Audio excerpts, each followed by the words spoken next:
y tenemos que ubicarlo donde Él mismo se ubicó y donde la Biblia lo pone. Él es la cabeza. Él no es ni segundo ni tercero. Él es el primero, aunque hizo oficio de hijo. Pero eso es un oficio, no es otra cosa.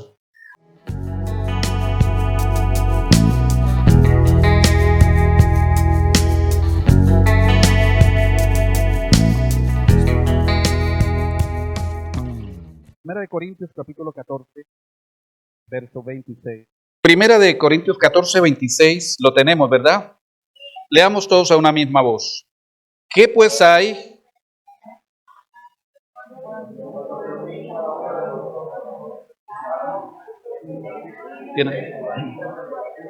Tiene interpretación, hágase todo para edificación. Terminábamos hablando así muy superficialmente de la intercesión, más bien aclarando algunas cosas. Y yo creo que, hermanos, que, bueno, no sé usted, pero cuando yo enseño o intento enseñar, el que más aprendo soy yo. Entonces, si hay algo que sea de interés, téngalo presente. Quiero dejarles pues, un orden para que lo tenga en cuenta, los pasos de la intercesión, con algunas anotaciones para entrar en el otro tema. Esto es de la intercesión. Lo primero es tener la identificación de la persona, del problema por lo que vamos a interceder, es identificarlo y no lanzar, como dije ya, oraciones al viento, decir sí a todo, sino que identificar primero lo que vamos a rescatar, por lo que vamos a interceder. Es la identificación también. ¿Por qué? Porque eso nos ayuda a nosotros a identificarnos con esa situación, con ese problema. Y de esa manera, por eso el abogado, el que va a defender, primero se sienta y dice, cuéntame todo, cuéntame la verdad para poder yo defenderte.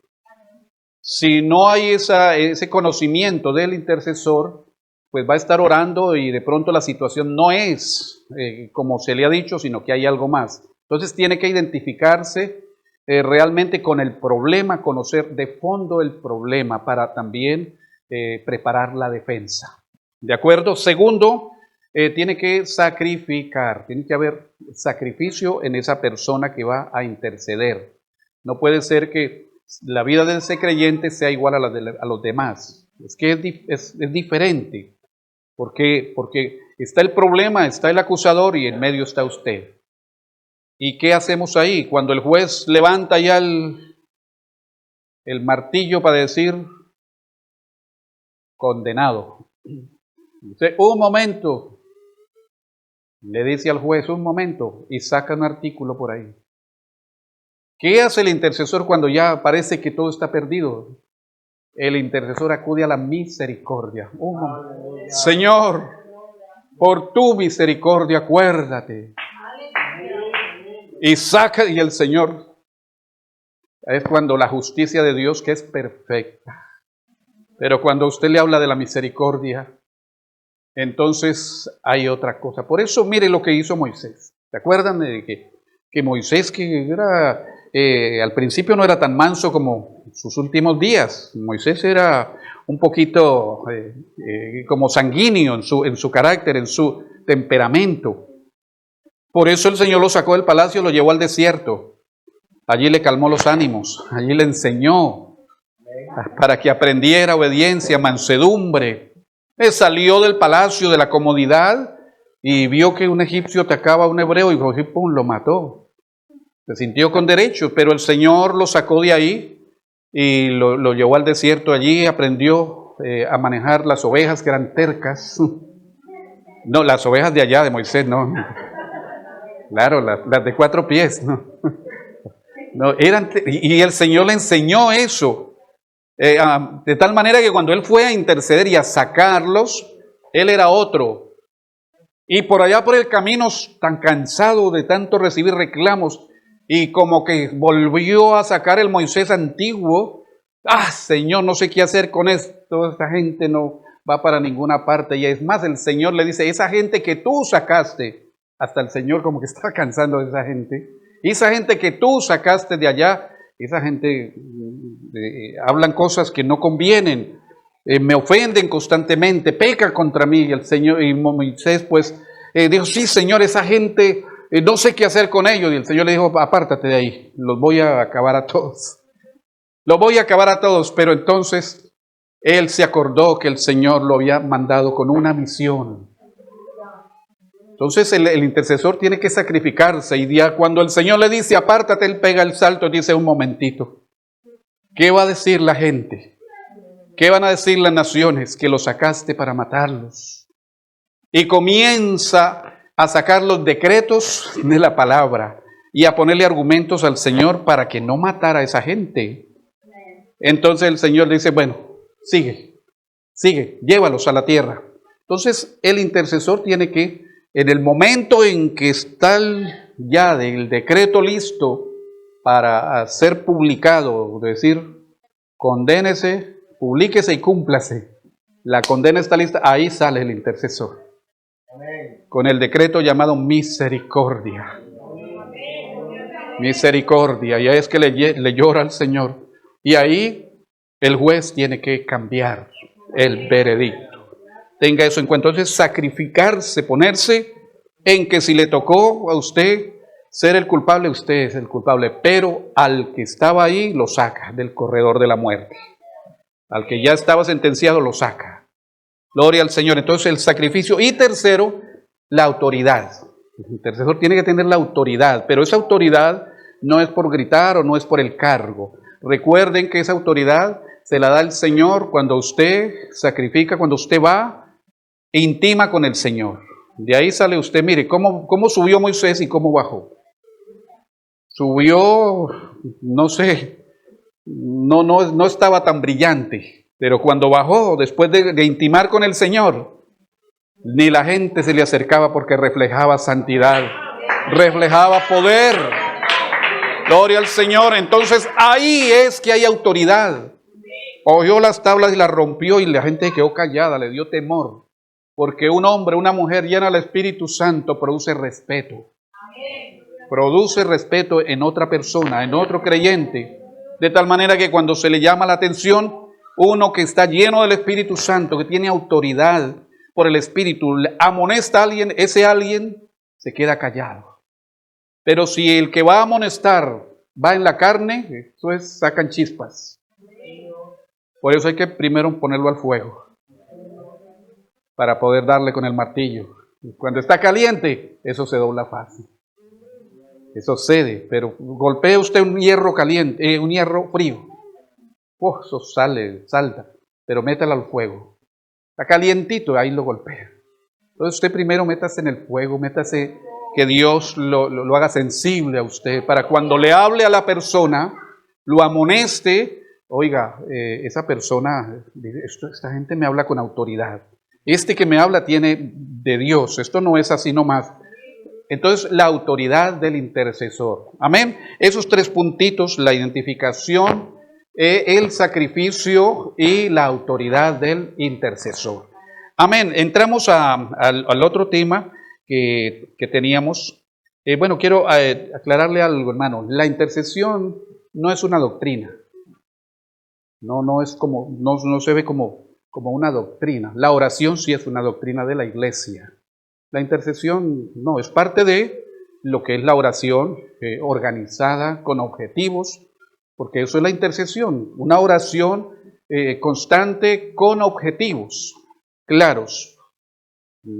Esa es la parte de la diferencia entre orar y entre interceder. La intercesión tiene objetivos claros y se centra en una situación colectiva o de una persona. ¿De acuerdo, hermanos? Entonces, quería aclararles esto. Pasamos a aspectos doctrinales y prácticos en la intercesión. Bueno, referente a este tema, les digo algo, hermanos. Hay que hacer lo que Cristo dijo que hiciéramos. Como iglesia, como creyentes, como pastores, como comités, en general como la iglesia, hay que hacer lo que el Señor dijo que hiciéramos y nada más. Es que somos buenos para meterle cositas. No, a mí me parece que sí. A mí me parece que si hacemos esto, pues no funciona. Y por ahí van saliendo cositas que al final se vuelven hasta doctrinas de fabricación casera. Y eso, no, algunos ya, no, hermanos, que así se dijo y así. Y de ahí nacen hasta las herejías. Van naciendo cosas. ¿Por qué? Porque hacemos cosas que no nos dijo el Señor que hiciéramos, pero nosotros las hacemos. ¿Qué dijo el Señor? San Marcos 16:15. Vayan por todo el mundo y prediquen el Evangelio. Es una misión para la iglesia. Vayan y prediquen el Evangelio. Claro, eso el detalle, claro, algunos lo predican así, otros así. Pero en la función general, es lo que nos ha mandado a hacer el Señor, a predicar el Evangelio. Gloria al Señor. Pero a veces nos gusta a nosotros cambiar. Y esos cambios a veces no ayudan al crecimiento de la iglesia. En algunos casos, bueno, cantemos y si nos queda tiempo, escuchamos el mensaje. Eso no sucede en la iglesia apostólica, gracias a Dios. No sucede. Yo creo que no. Yo creo que no sucede. Y esto es serio. No, cantemos, hermanos, y si de pronto nos queda un ratito, pues escuchamos el consejo. No. Si hay algo que tiene que haber en los cultos, en los servicios, es la palabra. A veces larga, a veces regular, hablando del que enseña, ¿no? A veces y me pongo por ejemplo, que no, como que no atina. Pero la palabra, pero el Espíritu Santo, uno dice acá algo, pero el Espíritu Santo mientras llega allá lo conduce y le hace entender a usted. Aunque el que esté ahí no sea gran cosa. Pero el Señor sabe la necesidad del que está oyendo. Pero hay cultos, hay servicios que nos gusta cantar mucho y nos gusta hacer mucha, ¿cómo se llama? Integración. Y de ahí nada. Bueno, la participación, y hay participación, y hay actuación y todo eso, pero la palabra, entonces, como le dijo el Señor, hablando de otro tema, dijo, esto se puede hacer sin dejar de hacer aquello. Pero la palabra debe ser como la columna, siempre en cada servicio. Amén. Ahora, el servicio, el culto nuestro no tiene nada que ver con el culto hebreo. Es que todavía vuelvo a insistir porque es que no sé por qué tenemos un poquito del judaísmo y un poquito del catolicismo. Todavía hay cosas que todavía practicamos y a veces inconscientes, pero sí lo practicamos todavía. ¿No ha escuchado usted todavía hablar de las vestiduras sagradas en las iglesias? Hermano, las vestiduras sagradas. Porque todavía creemos que es la vestidura exterior la que dice de la santidad del creyente.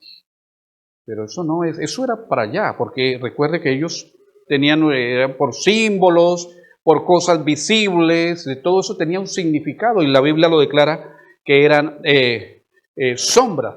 ¿Cómo inició la iglesia nuestra? Es decir, no hablo de la iglesia apostólica, de aquí, digamos, de la misión de Ecuador, sino en la iglesia apostólica que estableció el Señor. ¿Cómo empezó? ¿Dónde empezó? En un lugarcito por allí, en las casas. ¿Y qué era lo que había en esos servicios? Lo que leímos en Corintios. Habían salmos, y esos son los ingredientes del servicio. Salmos habla de la alabanza que debe haber. Por eso la alabanza antes del mensaje sí tiene una lógica. Sí tiene una lógica. Imagínense que llegan los creyentes y hermano, abran la Biblia, vamos a predicar y le lanza un mensaje. Es como fuerte, ¿no? Como que cae, como los cogió fríos. Pero si usted llega con acción de gracias y comienza, como dice la palabra de Dios, entrar por sus puertas con acción de gracias. Y los músicos ungidos por la palabra, por el Espíritu Santo, que haya honorado, gastado tiempo, y que sepan que la función del músico es llevar a la congregación a la presencia de Dios en alabanza, y comienzan a transmitir, no hay a darle ruido, a hacer ruido solamente, sino a transmitir, porque ya se han presentado delante del Señor, están listos para ministrar la alabanza, y comienza esa ministración. Oiga, llega eso, hermano, y el que va entrando va sintiendo algo diferente. Cosa que cuando el predicador se pone, oiga, hay algo, hay un ambiente agradable, están blanditos, están listos para recibir la palabra. Alabanzas al nombre del Señor. Entonces, salmos, ¿qué hay, hermano, cuando os reuní? Y eso es como para ponerle sentido a esa frase. ¿Qué hay? ¿Qué trae? ¿Sí se dio cuenta cómo venía vestida esto? ¿Sí se dio cuenta los zapatos que traía? Y así lo suben a la plataforma. Y sí ve que como venía vestido. Esto no sucede aquí, lo hablo por Murcia, porque es que allá sí sucede. ¿Y cómo se le ocurre, hermano, esto si a mí me enseñaron allá en Ecuador, en Colombia, que esto es así, que no? Hermano, deje eso. Deje eso. A no ser que atente algo contra la moral, directamente que atente, pero para eso hay unos siervos aquí. O gente de la iglesia que tienen la autoridad, como lo decía, y con amor, no aquí en el púlpito, porque alguien decía que uno en el púlpito es como un soldado con una ametralladora y los otros con una piedra, que de aquí va todo para allá. Y si no dice amén, los hace uno decir amén. Diga amén, hermano. ¿Pero por qué no dice amén? Y entonces el hermano, amén, asustado, pero dice amén. Claro, pero no se trata de eso, hermano. Se trata de que una persona con autoridad puede, cuando tiene discernimiento por la palabra de Dios, por el Espíritu Santo, y ve que algo no está bien en la iglesia, si es un tema que le incumbe a él y que puede hacer, llamar a una niña, una señorita, un joven, vengan, mi hija, o como le quiera decir, hijita, o como yo le digo a los muchachos, mi niño, venga para acá. Hablamos, y lo abrazo y le comento, mira, esto no está bien. ¿Para qué? Para amonestarlo, de esa manera. Pero no es en la predicación, no es comentándole al otro. Por eso cuando venimos acá, el apóstol pregunta, ¿qué es lo que hay cuando reuní? ¿Traen salmos? ¿Traen alabanza? ¿Traen salmos? Porque eso es lo que hay que traer. Lo otro lo dejamos para otro día. Pero al servicio, hermano, tiene que ser un servicio, hermano, que llegue a la presencia de Dios como perfume grato, como olor grato. Porque si no, hermano, eso no produce. Eso no produce. Se convierte como el culto hebreo. Por misericordia de Dios, bueno, el sacerdote entraba y si estaba bien, había salud para los demás. Pero si no, todos estaban muertos. Entonces, claro, porque cada uno hacía lo que quería y Dios estableció ese culto, pero nuestro culto ya no es así. Cada uno puede entrar desde que llega a la presencia de Dios. ¿Qué más hay? Doctrina, después del cántico, alabanzas, donde uno alaba al Señor. A veces ni sabemos cantar. No, lo digo por mí. Si es que a veces, hermano, una vez, hago un paréntesis, una vez estamos ensayando para una convención en Barranquilla, no sé los que hay colombianos aquí, y estamos con el hermano David Fontalvo allí en Bogotá, ensayando un coro como de 80 personas de Bogotá, que íbamos allí a Barranquilla a cantar. Y entonces, claro, fuimos y gracias a Dios, bueno, fue bendición, ¿no? Se sintió la bendición y volvimos luego al ensayo allá a Bogotá, y el primer ensayo después de la convención, y por ahí alguno dijo, que nosotros, qué bendición que hubo. Y el hermano se quedó mirándolo y dijo, ¿sabe qué fue lo que sucedió? Por la misericordia de Dios, entonó las voces de ustedes, porque cantaron mal. Y pues lo desinfló, cantaron mal. Pero los hermanos escucharon bonito, porque el Espíritu Santo tuvo misericordia y los afinó. Entonces a veces creemos que somos nosotros. ¡Wow! Es mi cántico. ¡Wow! Es que si yo no canto, eso no hay nada. Mentira. Mentira. No crea eso, no. No se infle. Porque viene el pinchito y lo desinfla. Qué bueno es que entre más Dios lo use, usted más se baja. Entre más lo use el Señor, entre más Dios lo use, usted se esconda más. Y como dijo un hombre, no a nosotros, oh Jehová, sino a tu nombre sea la gloria. Alabanzas al nombre del Señor. La doctrina. Hay gente que cuando se está predicando, se van al servicio. Les da sed, se van a la cafetería, buscan qué hacer, ¿no? Ay, es que yo tengo un trabajo con los niños. Y si comienza el mensaje, y si es lo que alimenta, entonces tiene que haber eso, tiene que haber interés. Hay hermanos que llegan y dicen, oye hermano, venía del trabajo, pero gracias a Dios alcancé a llegar al mensaje. Porque para él es algo que lo alimenta. Y ese orden tiene que tenerlo cada creyente. Es la palabra. El Señor mismo dijo a través a través de la palabra. No, porque uno puede, como dije ahora, motivar y emocionar a la gente, pero no sucederá otra cosa.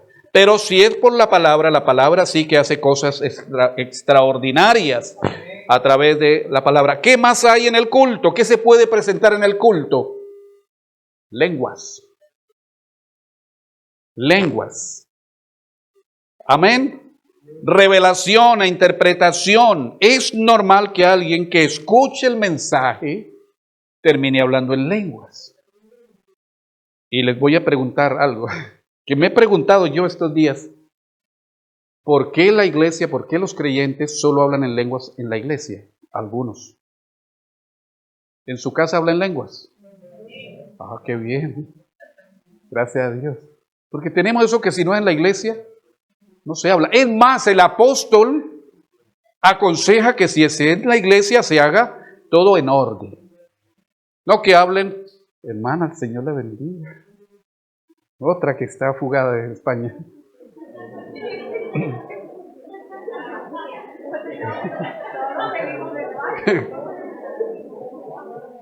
Señor, con razón, allá faltan muchos. Bueno, están bien. Es excelente, están bien. Entonces, es más, el apóstol dice que en la congregación, si hablan 2 o 3, los demás escuchen y que se haga en orden. Porque es que, hermano, a veces habla en lenguas, el otro habla en lenguas, y viene una persona que no entiende nada y el apóstol vio ese problema.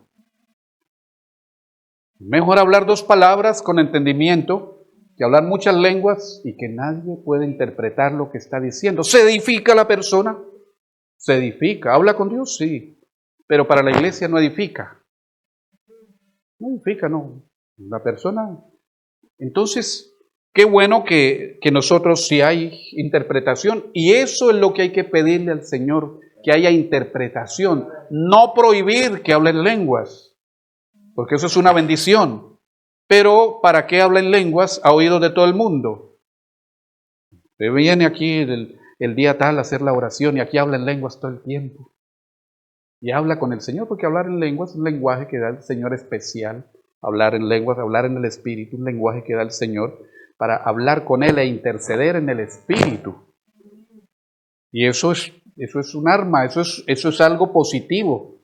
Pero cuando todo el mundo habla en lenguas, hablando del servicio, a ver, a veces nos reunimos y uno quiere como pastor que todo el mundo, pero ¿cuándo?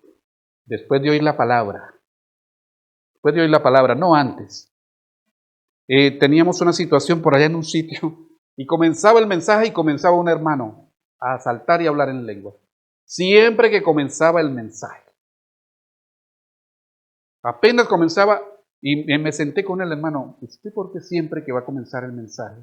Apenas leemos la palabra, hermano, sienten, vamos a iniciar. en la enseñanza y el tema es este, el hermano levantaba y comenzaba a avanzar. Y aleluya, y bueno, entonces me senté con él y dice, hermanos, que yo escucho algo cuando ya usted va a empezar, algo que me dice, inicia ahora. Y le digo, pero eso no es de parte del Señor, porque es que el Señor tiene orden. El espíritu no es de desorden. Uy, hermano, qué bendición, tumbaron las sillas, el de aquí salió corriendo para allá. Eso no, eso no es bendición. Hágase todo en orden. El espíritu es de orden. Entonces le dije al hermano, eso no es del espíritu, por lo menos del Espíritu Santo no es. De pronto otro espíritu, pero eso no es. Porque el que es de Dios oye la palabra y se somete a la palabra. El espíritu de los profetas está sujeto a los profetas. No es que no, que me tomó el espíritu y hice cosas que no supe. No, Señor. No es así. Entonces, en el culto hay que tener ese cuidado. Que habla en lenguas, gracias a Dios. Pero piense, ¿qué edifica al otro? ¿En qué está edificando? Léase bien el capítulo 14 y verá lo que de Corintios y verá lo que el apóstol está explicando. Por la palabra el creyente es edificado. Llega a comprender, ¿qué es lo que llega a comprender a través de la palabra? ¿Quién es Jesús? Primero. A veces nosotros todavía con el tema por ahí de la Trinidad, como que ubicamos a veces a Jesús en un segundo lugar. Y tenemos que ubicarlo donde Él mismo se ubicó y donde la Biblia lo pone. Él es la cabeza. Él no es ni segundo ni tercero. Él es el primero, aunque hizo oficio de hijo. Pero eso es un oficio, no es otra cosa. Gloria al Señor. Entonces, el hablar en lenguas, si no hay quien interprete, mire, el apóstol le dijo, mejor cállese. Mejor que se calle. O hable para sí mismo, vaya en su casa. Gloria al Señor. Tengamos todo esto en cuenta. ¿Qué más sucede en nuestros cultos? Suele pasar, ¿no? Vuelvo y digo que aquí no, pero que en algún sitio sí que pasa. Nos gusta hacer lo que no nos corresponde. Si una persona pasa adelante, queremos obligarle a que se arrodille. Porque nuestra cultura, nuestra manera de entenderlo, que la persona se entregó a Dios cuando se arrodilla y cuando no se arrodilla no se ha entregado. Pero eso no es así. Eso no es así. Sucedió, esto es real, en una confraternidad en Valencia. Hay una hermana que tiene el esposo inconverso. Él es español. Y la hermana se fue y ese día, pues después del mensaje, se derramó el Espíritu Santo y la gente hablando en lenguas y fue una bendición. Y la hermana pasó adelante, la hermana estaba aquí llorando y lloraba y hablando en lenguas. Y vino el hombre, el español, es un amigo nuestro, y se paró allá. Entonces él veía ya a su esposa y la veía y él se asustó porque la vio, estaba llorando y postrada. Entonces él se vino a llevársela. Y cuando venía por en la mitad, salió un hermano. Gloria a Dios, venga, entregue su vida a Cristo. Y lo cogió de la mano y lo empujaba y el hombre se aguantó. Y vino ahí y arrodíllese aquí en el nombre de Jesús. Y le cayeron 2 o 3 poniéndole la mano encima, arrodíllese en el nombre de Jesús. Y el hombre dio la vuelta y salió. Yo estaba afuera. Y me dice, miren, no le metí la mano a este hombre por respeto. Así me lo dio. Porque no hay discernimiento. Porque si el hombre viene, déjelo a ver a qué viene. Déjelo a ver. Entonces, solemos de una vez ponerle la mano y doblegarlo. Pero no es así. No hagamos eso porque eso no nos mandó el Señor a hacer eso. Nos mandó a predicar el Evangelio. ¿Por qué todavía creemos que la persona allá atrás no se puede convertir? A ver, es un bonito detalle y es una buena práctica. La persona pasa y... Pero hermano, este no es el lugar santo. Ay, hermano, ¿qué dice? Porque es que todavía tenemos el tabernáculo allá del desierto, lugar... No, este sería como el lugar santísimo, ¿no? Y por aquí el lugar santo, más o menos. El santísimo está ahí. Y todavía tenemos eso aquí. Mire, en una de las, posesionando a los pastores en los traslados que hubo hace poco, por allí, por una ciudad donde me tocó ir a posesionar a un hermano, sucedió que el alcalde de esa ciudad era muy amigo del pastor que se iba. Un español, un hombre político, muy amigo, le consiguió local, le ayudó bastante. Y ese día lo invitaron a la despedida del hermano que se iba. El alcalde estuvo, como siempre, de los europeos, puntual. Comenzó el culto. Bueno, cuando yo fui, lo saludé al hombre, normal. Y bueno, el hombre se aguantó todo el culto, casi 2 horas se aguantó el culto.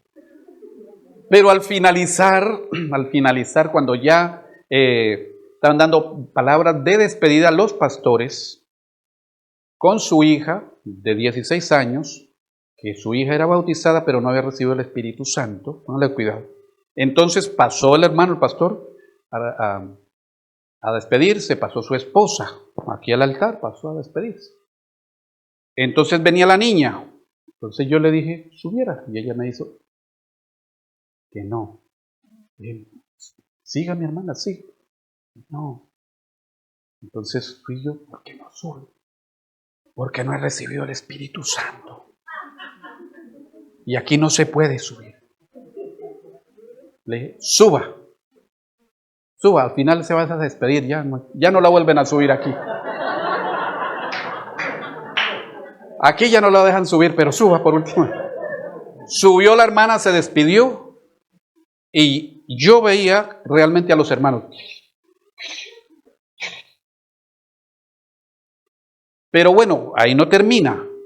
Pasó todo esto y ya por último entonces, bueno, tenemos esta tarde, gracias a Dios, a una autoridad de este pueblo, el señor, no me acuerdo el nombre, y voy a invitarle que pase y nos dé unos saludos. Yo no le dije si abajo o arriba, el hombre subió, cogió el micrófono. Y aquí. Y los hermanos casi hablan en lenguas. Un hombre impío, inconverso, solo que es buena gente. Pero la hermana, la niña que tenía 16 años, que había dado buen testimonio, pero como no la habían oído hablar en lenguas, no podía pisar este lugar. Porque era santo, este lugar santo. Pero un impío no hay problema. Entonces, mire hermano, a veces doble cara, doble moral que tenemos. Y eso no puede ser así. Eso no puede. Cuando se le exige a una persona que se necesita que tenga el Espíritu Santo, es para ministrar la palabra, para ministrar a la iglesia. Pero el alcalde no subió a ministrar a nadie, fue a dar un saludo. Es para ministrar a la iglesia. Si llamamos a una persona que no ha sido lleno con el Espíritu Santo, hermano, usted predíquenos la palabra. Oiga, hay que tener cuidado. Pero en esos sentidos, pero porque subí a saludar. Entonces, ¿por qué? Porque no es la persona, es el lugar para algunos. Y eso lo traemos de allá, del lugar santo, Esto es santo, las sillas sagradas. No, son elementos dedicados para el servicio a Dios. Entonces, todo esto tenemos que corregirlo, porque es un poco de allá, de acá, pero el Señor no quiere que tengamos eso, que estemos libres de esos prejuicios. Gloria al Señor. Entonces, a veces usamos todas estas cositas. Le dije al hombre que vino español, le dije, no, se llama Valentín, le dije, Valentín, el de la esposa de la hermana, ¿no? Le dije, tranquilo, mire, es que hay una costumbre, perdónelo usted, el que lo cogieron de la mano y lo querían hacer. Disculpe, es que, bueno, hay a veces desconocimiento de las cosas, pero ¿por qué tienen que hacer eso? Si yo quiero pasar, yo paso solo. Porque yo he escuchado prédicas, me lo dijo así, cuando estaba Josué, porque él era amigo del hermano Josué Valiente, cuando estaba Josué, yo fui a Barcelona a una convención y yo sentí algo y pasé y me arrodillé y lloré, pero no me gusta que me empujen porque así no es. Entonces, todo esto tenemos que aprenderlo. Entonces, hermano, con esto quiero recomendarles, cuando pasa alguien ahí,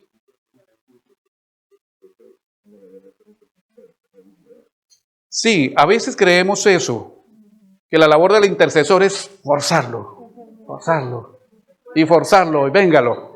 Porque la Biblia dice que hay que forzarlos a entrar. Y los forzamos así a... No. Hay que forzarlos. Pero hermano, no de esa manera. Entonces, no se puede que venga la persona o cualquiera y se lanzan 4 o 5 a ponerle las manos encima. Tenga cuidado con eso.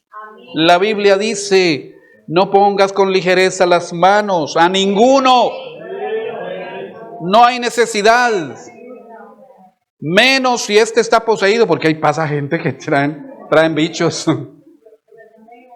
Y lo reprendo. No haga eso, hermano, no lo haga. ¿Por qué? ¿Qué es lo que hace efecto? ¿Las manos o la autoridad que la persona tenga? Las manos no tienen esa... Es que hemos creído, y esos son como mitos que se van cogiendo, que al tocarlo, entonces sucede algo, y si no lo toco no sucede nada. No, hermanos, es verdad que hay referencias en la Biblia, en Hechos, creo que en 2, donde pusieron las manos y reciben el Espíritu Santo.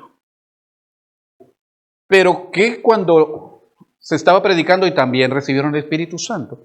O sea que no podríamos formar una doctrina de eso, de que poniendo las manos la gente recibe el Espíritu Santo. No podemos asegurar eso, no es que no es porque en otras ocasiones solamente estaban oyendo como ustedes y el Espíritu Santo cayó sobre ellos y fueron llenos del Espíritu, hasta inconversos, hasta los que no habían sido, digo inconversos en el sentido que no habían sido bautizados, pero de corazón se han convertido ya en ese momento, porque la palabra cayó, el Espíritu Santo cayó y hablaban en otras lenguas y no le estaban poniendo las manos encima.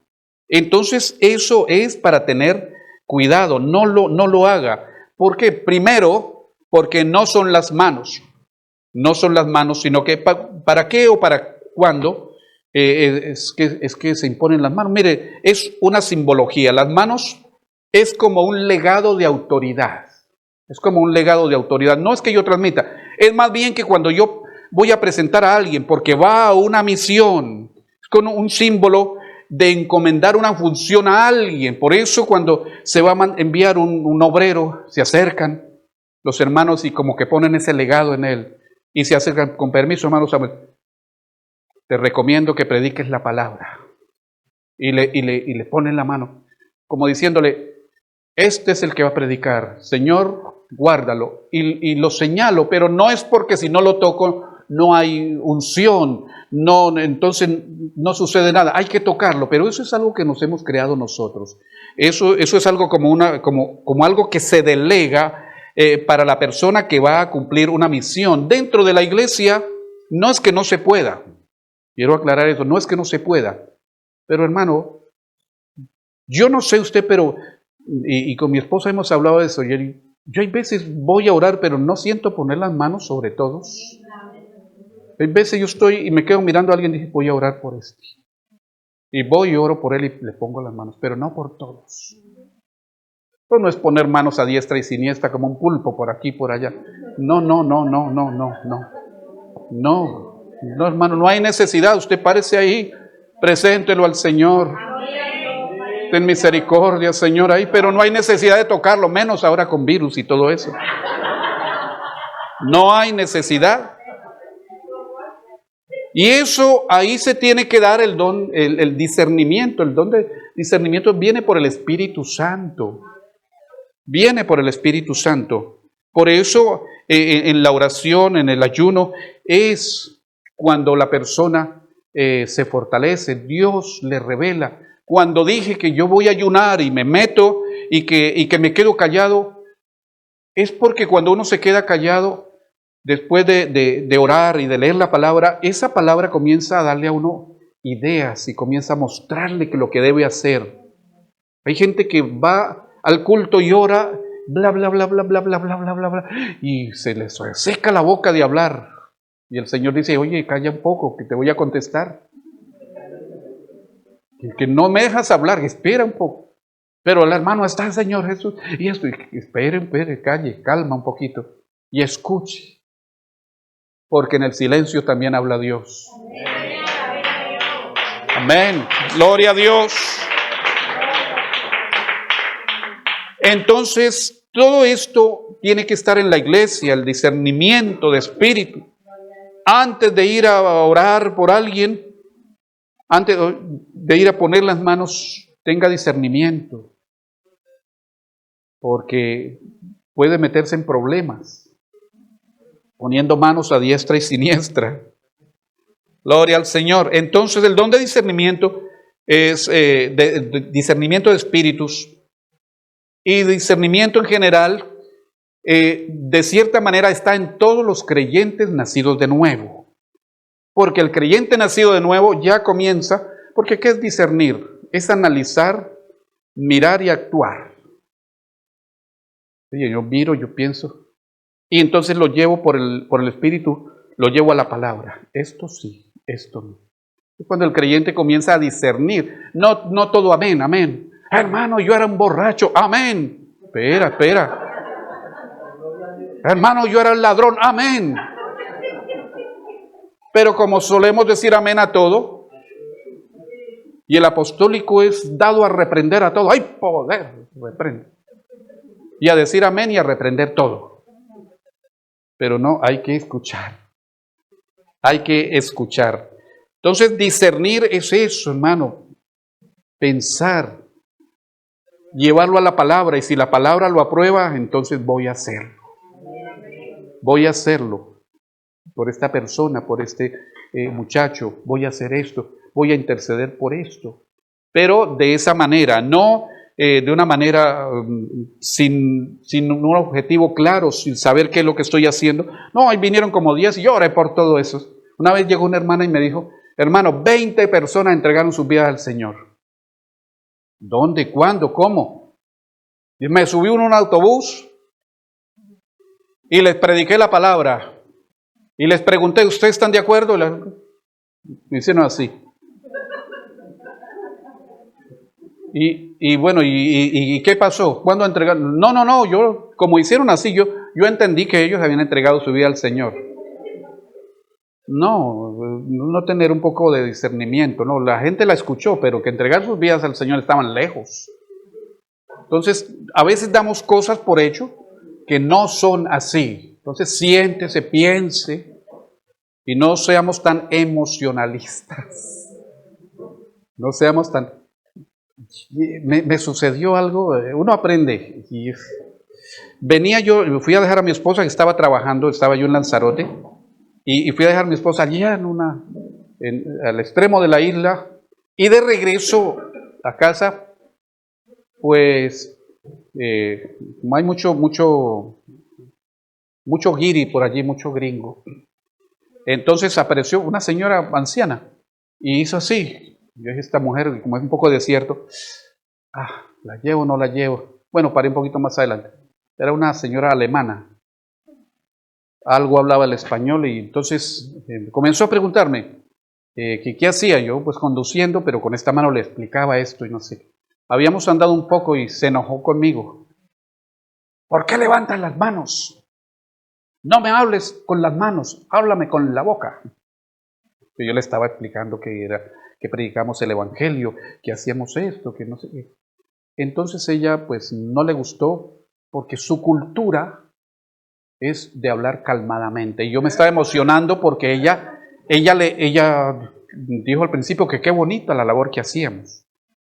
Y yo sí, y entonces, y bueno, ¿y dónde vive usted? Y no sé qué, y no le gustaría que le visitáramos y no sé qué. No me levante las manos, ¿por qué hablas con las manos? Pero es algo muy latino. El europeo escucha. Él se queda mirándolo a uno y lo escucha. Intentemos, hermano, ganarlos a ellos, pero tengamos discernimiento. No, hermano, es que yo en Ecuador, en Colombia, no, pero eso era allá, porque nuestra cultura no lo permite. Pero estamos en Europa, en otro contexto. El evangelio es el mismo, los fundamentos son los mismos, pero los métodos son diferentes. El contexto es diferente.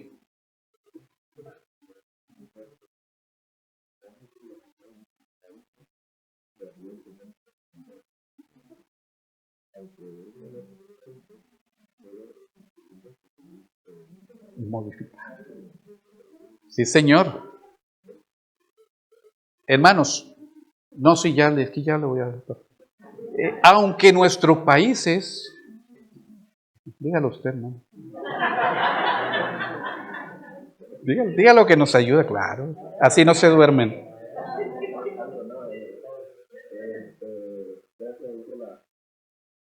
Con la palabra, con la enseñanza que comparte nuestro hermano Samuel, bueno, como dice nuestro hermano, ¿no? La palabra del Señor y la doctrina bíblica es la doctrina bíblica en todo el mundo, ¿no?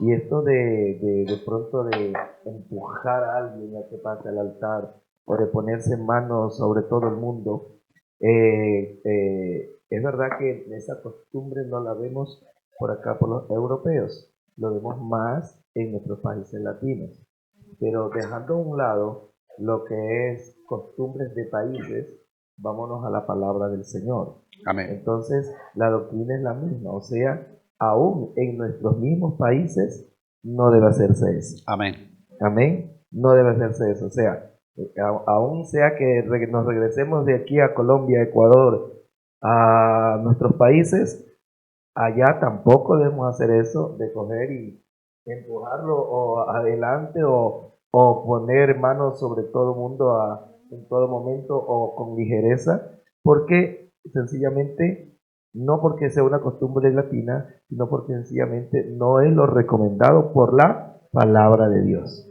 Amén. Gracias, pastor, por su aporte. Entonces, a veces decimos que el Señor tenía nuestra cultura, que el Señor era ecuatoriano o era colombiano. Miren, ni siquiera era hebreo, aunque nació de una familia hebrea, pero el Señor traía cultura celestial. Por eso es cuando le dijeron, mire, tu madre y tus hermanos te buscan, y ¿quién es mi madre y quién es mis hermanos? Sino el que hace la voluntad de Dios. Él no se identificó exclusivamente con una cultura, estuvo bajo la ley porque nació bajo la ley, pero él no se identificó con una determinada cultura. Entonces, la iglesia del Señor no va imponiendo culturas en ninguna parte que se hace así, porque precisamente el Evangelio es otra cosa. El Evangelio viene del cielo y el Evangelio no se identifica con una cultura determinada, sino que el Evangelio para cada cultura tiene una solución. Él entra en la cultura, no afecta a la cultura, pero salva a la persona, y cuando la persona es salva, sí que, es decir, adquiere algunas costumbres que es lo que nosotros intercambiamos y queremos que la persona lo haga antes de convertirse. Antes de convertirse, no, que se vista así, que hable así, que aplauda así. No, ellos son diferentes. Que grite así, no, a ellos no les gusta, sobre todo en Europa no les gusta gritar así. A ellos les gusta que le hablen calmadamente, que no lo presionen. Les gusta escuchar la palabra. Ellos son felices cuando se sientan a escuchar, les fascina. Cantar les gusta, pero no nuestra manera. Entonces, aún siendo nosotros, como dice el pastor, siendo latinos y viniendo de... Tampoco es que sea porque nos enseñaron allá, sino porque el Evangelio tiene una identidad, y la identidad es mostrar a Cristo en todos sus aspectos. En todos sus aspectos es mostrar a Cristo. Si usted le quiere adjudicar una cultura al Evangelio, es la vida de Cristo. Es como Él vivió. Muestre eso y mostremos el Evangelio de esa manera. Entonces hay cosas, hermanos, que a veces sirven es para controversia dentro de la iglesia. Controversia. Y por eso a veces no avanzamos y por eso se resienten algunos. Hermano, es que yo iba a hacer esto y no me dejaron. No hay necesidad. Entonces, todas esas cosas que el Señor nos ayude para ir corrigiéndolo. Por eso estamos aquí como en familia, para poder hablar cositas. Y ahora les voy a dar la oportunidad para que usted comente algo y con la ayuda del Señor que podamos responderle. Amén. Entonces, todo esto tengámoslo en cuenta con la ayuda del Señor. ¿Qué otro tema podemos hablar acerca del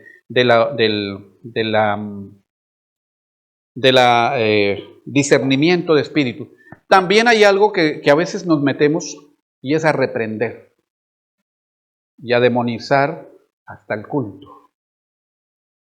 Hermanos, vamos a decir 3 veces hay poder en el nombre de Jesús, dicen algunos. Y bueno, ¿y por qué no 4 o por qué no 1 o 2? ¿Por qué el 3 está ahí siempre? Y viene algún trinitario y dice, sí, ve, esos son trinitarios.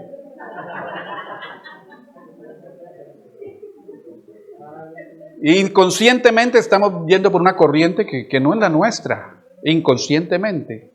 Diga 3 veces hay poder en el nombre de Jesús. ¿Y por qué 3?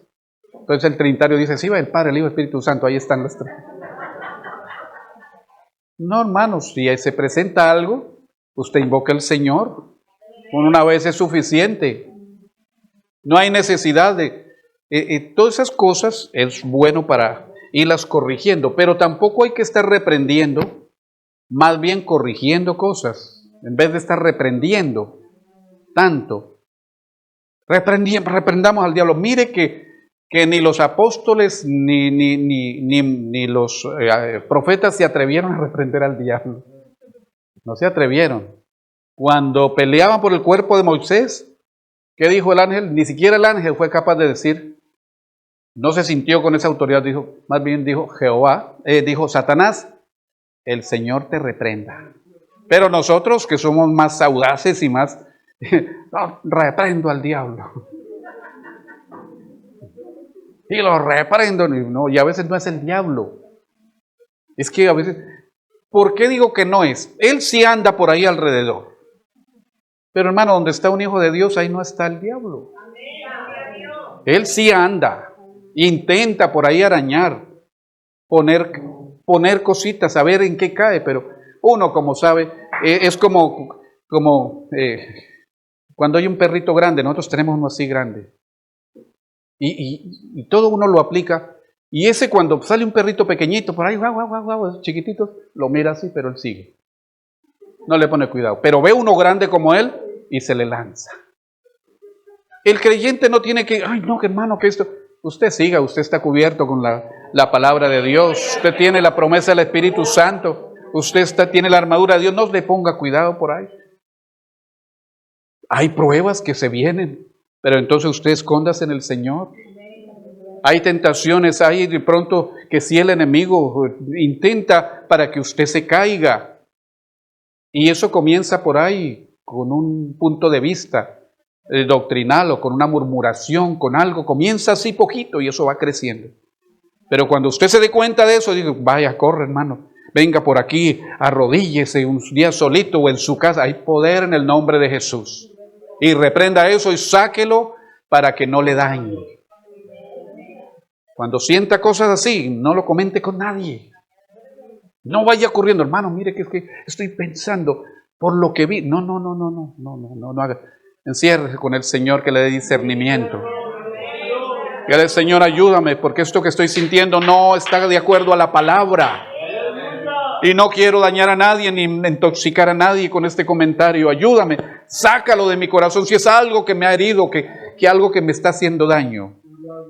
Entonces tengamos esto en cuenta, hermanos. Y no estemos reprendiendo, no es que la iglesia... Es que el demonio, no. Nombran más al enemigo que a Jesús en el culto. Y aquí el que debe, hermano, el que tiene todo, que necesitamos y que Él se lo merece, nombrarlo 10 veces y 1000 veces, es a Jesucristo. A Él nómbrelo las veces que quiera y alábelo las veces que quiera. Y exáltelo y hable con Él. Pero al otro déjelo por allá en sus cosas, que él tiene mucho que hacer allá en el mundo. Pero usted y yo cuando nos reunimos es a gozarnos en el Señor. Tengamos en cuenta, hermano, todas estas cositas del culto. Vivamos el Evangelio, hermano, con gozo, con libertad. Gloria al Señor, no con filosofías, no con cosas por ahí que se inventan, no con esas doctrinas por ahí inventadas. No, hermano, vivamos el Evangelio. Gloria al Señor Jesús, como dice la palabra, y vivamos en oración, en súplica, en ruego. ¿Por quién? Por los santos, por la iglesia. Ese es el punto de vista que tenemos que tener nosotros, es la posición, orando unos por otros. Gloria al Señor. Presentándonos todos los días al Señor, por la iglesia, por nosotros, como hacía Job, ¿te acuerdas? Quizás hayan pecado mis hijos y yo ofrecía sacrificio. Por la iglesia, por la familia. Gloria al Señor. Ese es. Y dentro del culto hay unas directrices, hay un pastor, hay gente que puede dirigirlo a usted, recomendarle, corregirlo. No haga cosas que no le han mandado a hacer. No haga cosas, no, hermano, es que sentí por el Espíritu. No, el Espíritu tiene un orden. Entonces no vaya por ahí poniendo manos, reprendiendo cosas, no haga eso, porque eso crea unos hábitos en los hermanos y lo vuelven, algunos después lo están predicando como doctrina y nacen herejías y una cantidad de cosas que el Señor no nos ha dicho que hagamos.